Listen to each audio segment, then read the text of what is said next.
Bonjour à toutes et à tous, vous écoutez les témoignages de la HAS, 5 éclairages pour mieux comprendre les actions de la Haute Autorité de Santé en 2021.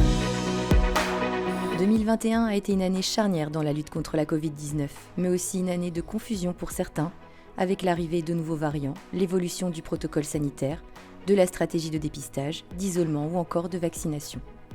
Face à ces évolutions et à un foisonnement d'informations parfois changeantes et souvent contradictoires, de nombreux usagers se sont tournés vers la HAS pour obtenir des réponses à leurs problématiques. Dans cet épisode, Joël André-Vert, chef du service engagement des usagers, et Mathilde Bruno, chef de projet au sein du service engagement des usagers, reviennent pour nous sur leur mission d'information et sur l'objectif ambitieux qu'elles se sont fixés, traiter 100% des questions posées à la HAS par les Français en cette période de crise sanitaire. Bonne écoute!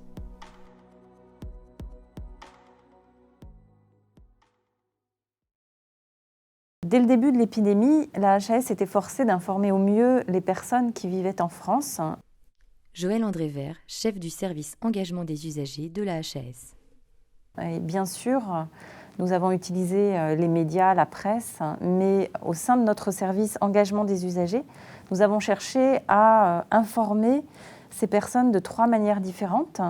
La première, c'est de publier des informations à visée collective pour toutes les personnes qui se connectaient sur notre site. Et notamment, nous avons publié 2 documents. Un sur quel test faire, parce que les tests étaient très nombreux et que c'était compliqué de s'y retrouver. Et puis un deuxième, plutôt destiné aux personnes qui hésitaient à se faire vacciner et qui est donc plutôt une aide à la décision pour aider les personnes à prendre une décision avec le professionnel de santé. La deuxième manière d'informer les personnes était de continuer à faire participer les personnes à nos travaux, quand on élabore des recommandations de bonnes pratiques, quand on fait des recommandations vaccinales. Nous avons permis aux usagers de poursuivre le travail avec nous, notamment au travers des commissions ou au travers de groupes de travail. En 2021, c'est 300 personnes différentes qui ont participé à nos travaux, ce qui leur a permis eux-mêmes de pouvoir rediffuser l'information ensuite lors des publications. Et puis enfin, la troisième manière d'informer les usagers, c'était de répondre aux demandes que nous recevions, les demandes individuelles cette fois, qui nous parvenaient par courrier ou par courriel, auxquels nous avons passé un temps important pour chercher l'information et répondre au plus près de leurs demandes. Donc pour le service, ça a été de mettre à disposition une des personnes de notre service, Mathilde Bruno, qui a travaillé à temps plein sur la réponse à ces courriers sur toute l'année 2021 et qui, certains week-ends, se retrouvait avec 50 courriers à devoir traiter, si possible, dans la journée. Grâce à cette mobilisation exceptionnelle, la HAS a traité en un an plus de 3000 questions d'usagers en lien avec la crise sanitaire. Mathilde Bruno, chef de projet au service engagement des usagers de la HAS, revient pour nous sur ces nombreuses sollicitations.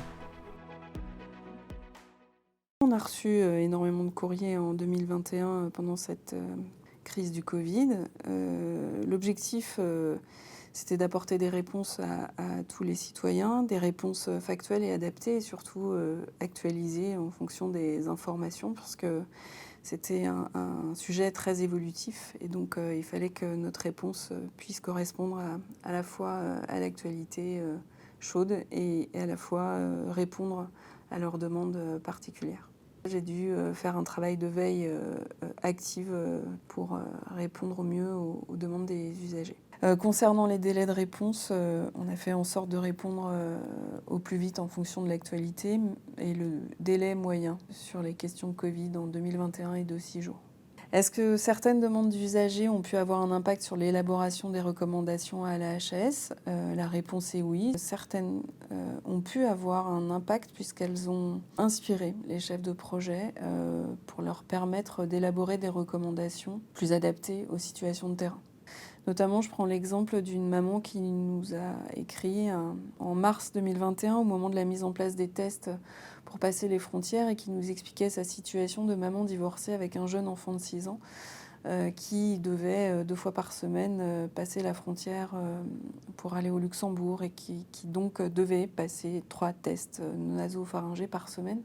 Elle nous expliquait les difficultés rencontrées dans sa situation et s'interrogeait de savoir s'il y avait une autre possibilité. Ce témoignage a pu permettre de formuler une recommandation de test oropharyngé, à la fois pour les personnes pour lesquelles il y avait une impossibilité à faire un test au fond du nez, mais aussi pour les enfants et les personnes handicapées.